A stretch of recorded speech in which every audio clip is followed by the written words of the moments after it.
Okay guys, just a quick update on where I am with this BSA B31. Yeah, just doing a little bit of trial fitting of a few parts, particularly the engine plates, the new ones, and the centre stand that I've had welded up. If you remember from another video, this was heavily worn on these parts here where it makes contact with the engine plate, so over time it progressively gets further and further over, so it gets it hard. Obviously the rear wheel touches the floor and hard to get off the centre stand. Yeah, these are a bit messy at the minute. I'm just nibbling away at the weld to try and get a good angle. I will have to paint this up, I think. I didn't really want to. I got the guy to put some little plates on the bottom as well. Again, just to give it that, restore that finish on the bottom of the feet.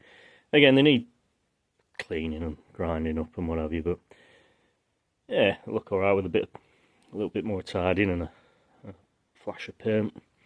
Yeah, that's the old engine plate with the walled out hole for the tie, the stud. New stud in there. The other one, if you remember, was nearly worn through. Obviously, the problem is if any of these parts seize up, it just starts riding on the engine plate and makes a mess of it. So yeah, just trying out the tie studs and everything. BSA seemed obsessed with spring washers and shape-proof washers.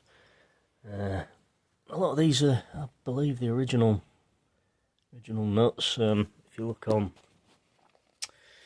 this stud for the gearbox, it's actually got a little bit of the dove grey, silver grey cadmium plating, the original cad plating still hanging on.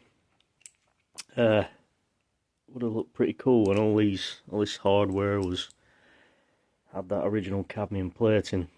As you all know, the problem is with a lot of the reproduction stuff, it's either bright zinc plated or stainless steel, and they look good on the show bikes, but on something like this, it just doesn't look right. I suppose the best place to find bits and pieces like this would be an auto jumble. The other thing I've found is the replacement parts you can buy don't always have the right spanner size for the nuts. Like these are the, if that'll focus, yeah, these are the nuts for the centre stand, and they're this it's a 7/16 size for the tie is 7/16, I believe.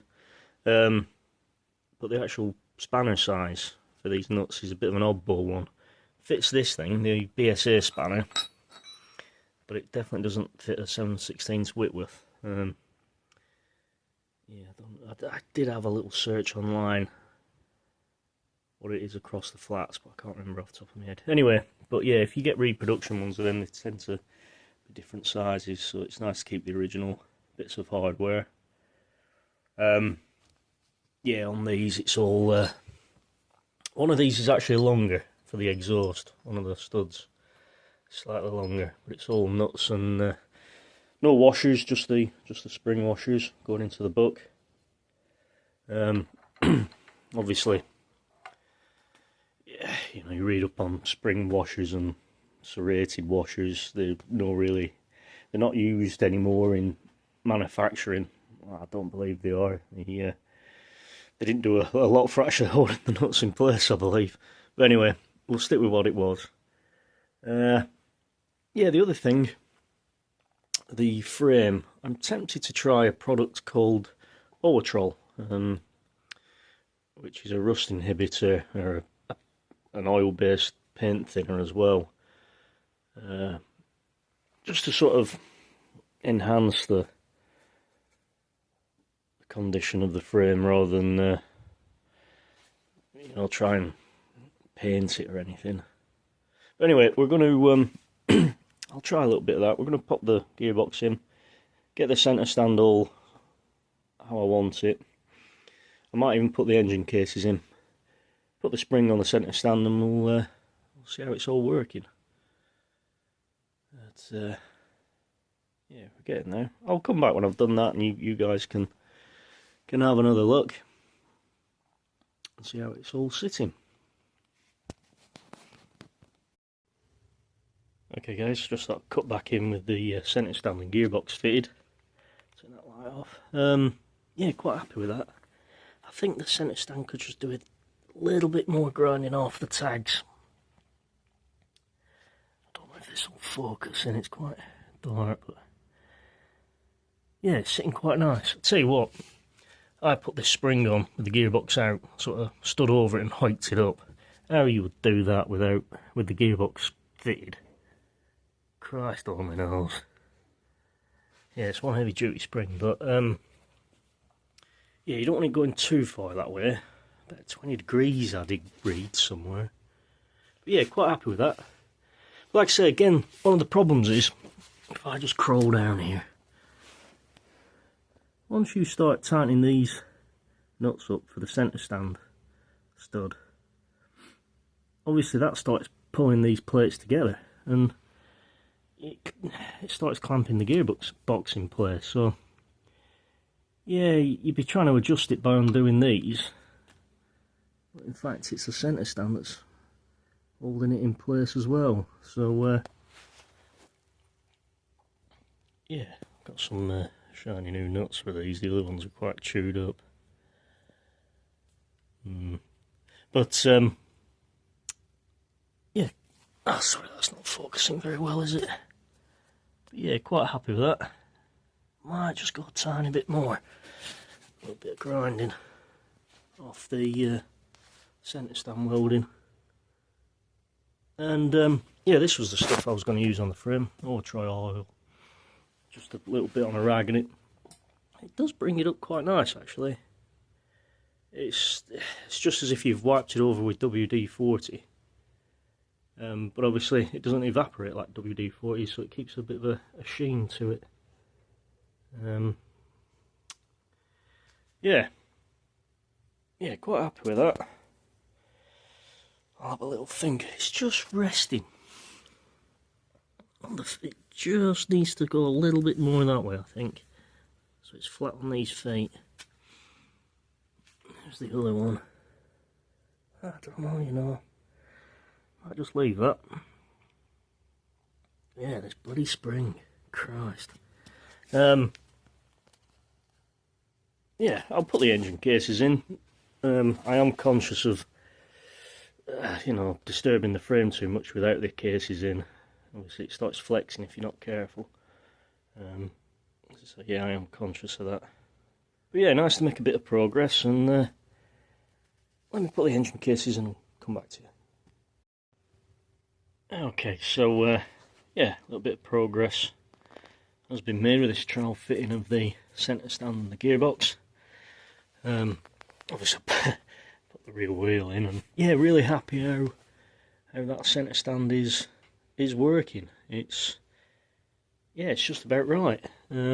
Obviously if you get too vertical, it's easily knocked off the stand.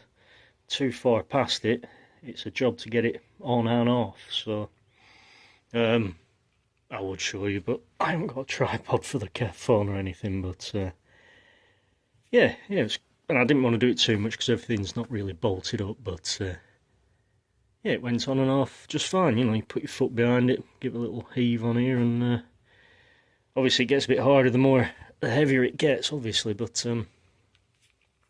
yeah, quite happy with that. So yeah, get a little bit of paint on that. I think it'd be silly leaving that unpainted. Tidied up the welds up a bit. But yeah, put the engine cases in as well, just to give the frame the rigidity while I was messing around. So all we need now is the crank, barrel and cylinder head, which is getting a little bit frustrating, waiting for those. Patience is a virtue, as they say. But yeah, got the studs in. the ties, whatever you want to call them.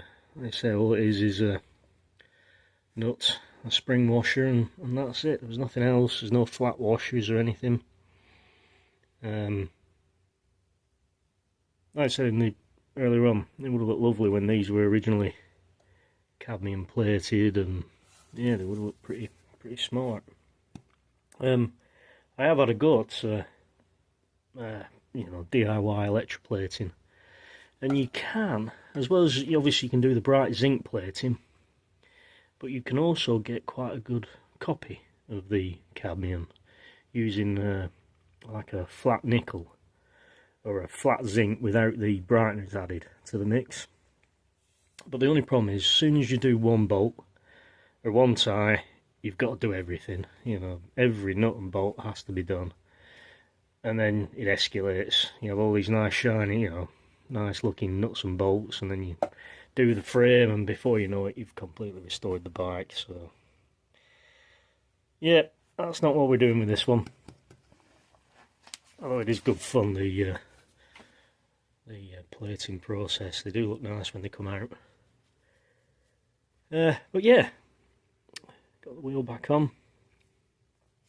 The other problem I've got, again I mentioned in another video, is that sprocket. As I'm sure most of you know, if you're watching this, it's a riveted sprocket. It's a really poor design. It would have been alright back in the, well, even back in the day, you know, to replace a sprocket, you had to disassemble the entire wheel to replace the hub. Yeah, that's why it's so worn, because nobody's ever done it before. You know, that's the original hub it left the factory with, I imagine. So yeah, back in the day, you'd have had to despoke the entire wheel and put a new hub on.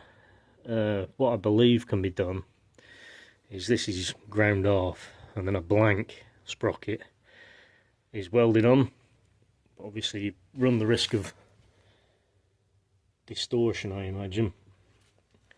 There was a guy who advertised in the old Bike Mart newspaper in the UK. I did try reaching out, but he's not answering, unfortunately. It is in a very sad. There's no teeth missing. But yeah, that is a problem. If there's any new old stocks out there, who knows? But still got to disassemble the entire wheel to do it. Yeah, a bit of a pain, that one. Anyway, hope you're enjoying this so far. It's nice to just put a few things back together, and it's nice when you're putting stuff back when it's all clean and your hands aren't getting completely covered in dirt and 70-odd-year-old grease and grime. So yeah, this is the nice bit of the process, and I'm just waiting on those bits and pieces, unfortunately. Anyway, thanks for watching, and you know, when I make some more progress, I'll bring everybody along. Cheers.